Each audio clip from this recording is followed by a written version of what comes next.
Com a paixão sempre aumentando, mandou oferecer-lhe a mão em casamento. Ele aceitou a honra, com a condição de que ela lhe entregasse a cidade. A promessa foi confirmada com o juramento e, depois que o tratado foi feito, em boa fé de parte a parte, ele deu graças a Deus por tantos favores e reconduziu os egípcios vitoriosos de volta à sua pátria. 89. Mas esses ingratos, em vez de manifestar reconhecimento pela salvação e pela honra que deviam a Moisés, aumentaram ainda mais o seu ódio contra ele e procuraram, mais do que nunca, eliminá-lo. Temiam que a glória que conquistara o enchesse de tal modo de orgulho que ele pensasse em se tornar senhor de todo o Egito.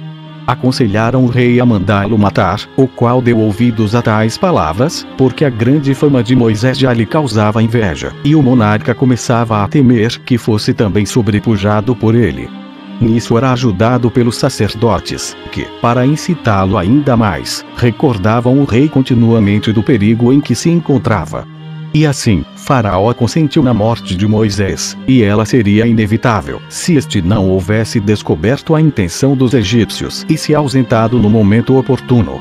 Moisés fugiu para o deserto e desse modo salvou-se, porque os inimigos não podiam imaginar que ele tomaria tal caminho.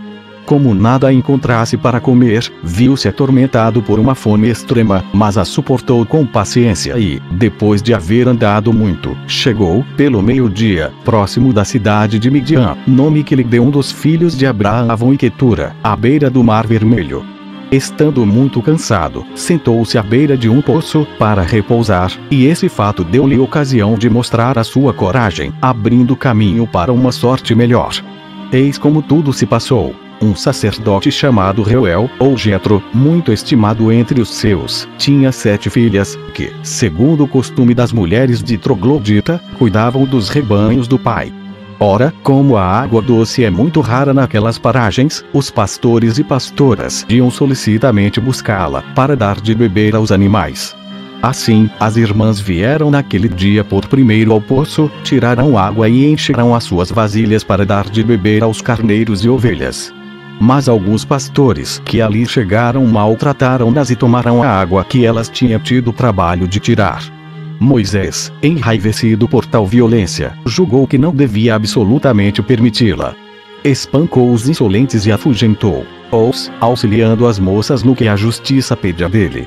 Elas contaram ao pai o que ele havia feito em favor delas e rogaram-lhe que mostrasse o seu reconhecimento para com o estrangeiro, pelo auxílio que lhes prestara. Reuel louvou a gratidão das filhas e mandou chamar Moisés. E não se contentou em agradecer uma ação tão generosa, mas lhe deu Zípora, uma de suas filhas, em casamento e a superintendência de todos os seus rebanhos, no que consistia, então, a riqueza dessa nação. 90. Êxodo 13:4. Moisés morava então com o sogro e cuidava dos rebanhos deste. Um dia, levou-os a pastar no Monte Sinai, que é o mais alto de todos os da província, muito rica em pastagens. Isso porque agem da fertilidade natural. Os outros pastores lá não iam por causa da santidade do lugar, onde, dizia-se, Deus morava. E lá ele teve uma visão maravilhosa.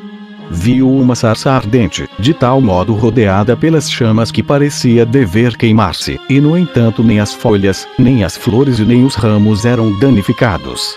Tal prodígio deixou-o atônito. Nunca, porém, o medo foi maior do que quando ouviu sair do meio da sarça uma voz, que o chamou pelo nome e perguntou-lhe como se atrevera a ir a um lugar santo, do qual nenhum outro antes se aproximara. Mandou-lhe que se afastasse da chama, não se deixando levar pela curiosidade, e se contentasse com o que merecera ver, sendo um digno sucessor da virtude de seus antepassados. A voz predisse-lhe, em seguida, a glória que ele deveria conquistar. Com o auxílio que receberia de Deus, tornar-se-ia célebre entre os homens. Ordenou-lhe que voltasse sem temor para o Egito, a fim de libertar os hebreus de sua cruel escravidão. Pois, acrescentou a mesma voz, eles tornar-se-ão senhores do mesmo país rico em todas as espécies de bens que Abraão, o chefe de vossa raça, possuiu e serão devedores de tão grande felicidade à vossa sábia direção. Mas, depois que os tiverdes tirado do Egito, não deixeis de oferecer um sacrifício neste mesmo lugar. Em diversas passagens da Bíblia, esse monte é chamado Horebe, onde Moisés promulgou a lei. Muitos o confundem com Sinai. Uma tradição local coloca o Horebe no pico Safsaf do maciço montanhoso e o Sinai em outro, mais elevado, a meio-dia de distância.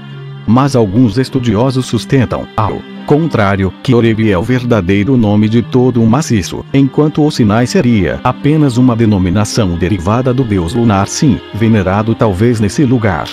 N. 91.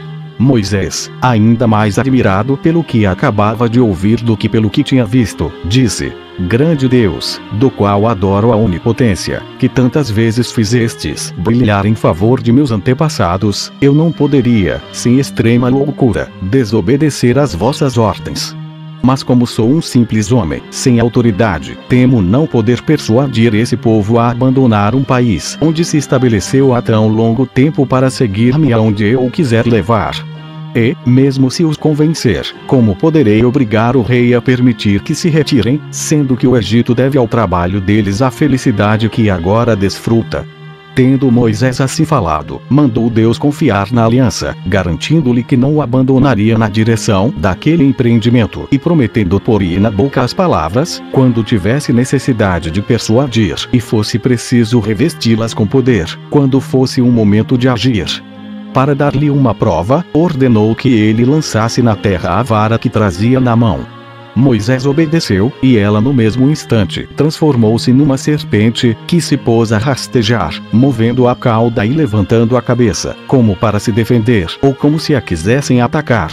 De repente a cobra desapareceu, e a vara voltou a ser o que era. Em seguida, Deus ordenou a Moisés que pusesse a mão no seio.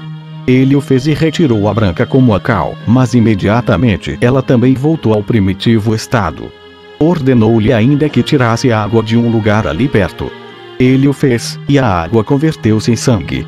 E Deus, vendo que tais prodígios o deixavam atônito, disse-lhe que tomasse ânimo com a certeza de seu auxílio, que lhe confirmaria a missão com milagres semelhantes, e que partisse imediatamente, caminhando dia e noite, para ir libertar o seu povo, porque ele não podia mais suportar os gemidos deles, em tão dura servidão.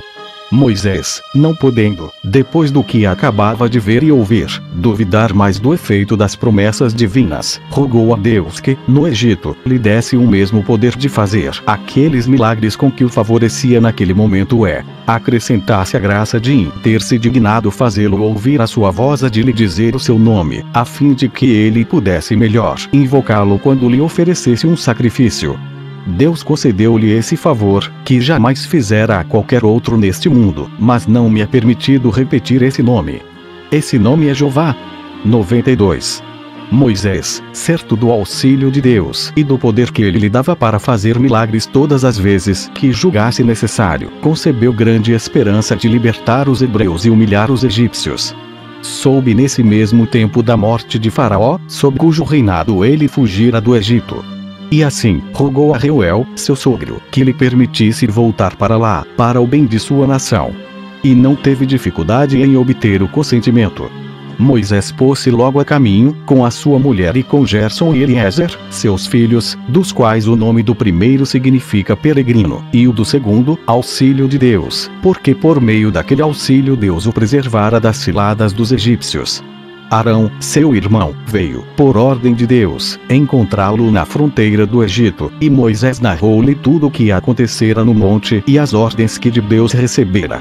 Os principais israelitas vieram também ter com ele, para obrigá-los a crer em suas palavras, fez na presença deles, pelo poder que havia recebido, vários prodígios.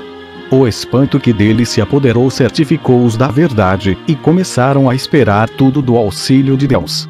93. Êxodo 5. Assim, vendo Moisés que o ardente desejo de se libertar da escravidão levava os hebreus a render-lhe inteira obediência, foi ter com o novo rei. Falou-lhe dos serviços que prestara ao seu antecessor contra os etíopes e de como fora recompensado, somente com ingratidão. Contou-lhe o que Deus lhe dissera no Monte Sinai e os milagres que ele havia feito para obrigá-lo a dar fé às suas promessas. Suplicou-lhe que não resistisse com incredulidade à vontade daquele soberano Senhor dos reis. Faraó, no entanto, zombou de suas palavras, e então Moisés fez em sua presença os mesmos prodígios que havia feito no Monte Sinai.